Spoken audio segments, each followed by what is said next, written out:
ಪಂಜಾಬ್ ಕಡೆಯಿಂದ ಕರ್ಕೊಂಬಂದವ್ರೆ, ಇಲ್ಲಾರು ಗನ್ಮೆನ್ ಇಲ್ಲ ಅಂತ ಹೇಳಿ. ಯಾತಕ್ಕ ಪಂಜಾಬಿಂದ ಕರ್ಕೊಂಬಂದು ಇಟ್ಕೊಂಡವ್ರೆ ಎಲ್ಲಾರು? ಇವರ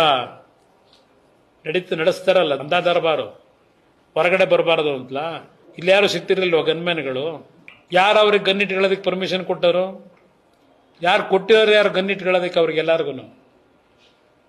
ಈಗ 5 ಗನ್ನು 12 ಗನ್ನು ಸೀಸ್ ಮಾಡಿದೀವಿ ಅಂತಾರೆ. ಅರೆಸ್ಟ್ ಮಾಡಿದೀರಾ ಯಾರನ್ನಾದ್ರು? ಅದ್ಯಾರೋ 3 ಜನನ ಹೋಟ್ಲಲ್ಲಿ ಇಟ್ಕೊಂಡು ತನಿಖೆ ಮಾಡ್ತಾವ್ರಂತೆ. ಎಷ್ಟು ದಿವಸ ಬೇಕು ಅರೆಸ್ಟ್ ಮಾಡಕ್ಕೆ?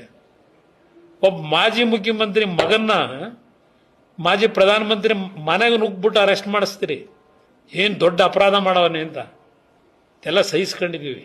ಹೇಳಿ ಅವ್ರ ಯೋಗ್ಯತೆಗೆ ಯಾರಿಗೋಸ್ಕರ ಮಾಡಿದೀವಿ ಅಂತ. ನಾನು ಹೇಳ್ತಾ ಇದ್ದೀನಿ, ಸತ್ಯತೆ ಹೊರಗೆ ಬರಲಿ. 2 ಪೋಸ್ಟ್ ಮಾರ್ಟಮ್ 2 ಬಾರಿ ಮಾಡಿದ್ರು ಇಲ್ವೋ ಸತ್ಯ ಹೇಳಿ, ಜನಗಳ ಮುಂದಿಡಿ. ಯಾವಾಗ ಸಿಕ್ತು ನಿಮ್ಗೆ ಗುಂಡದು?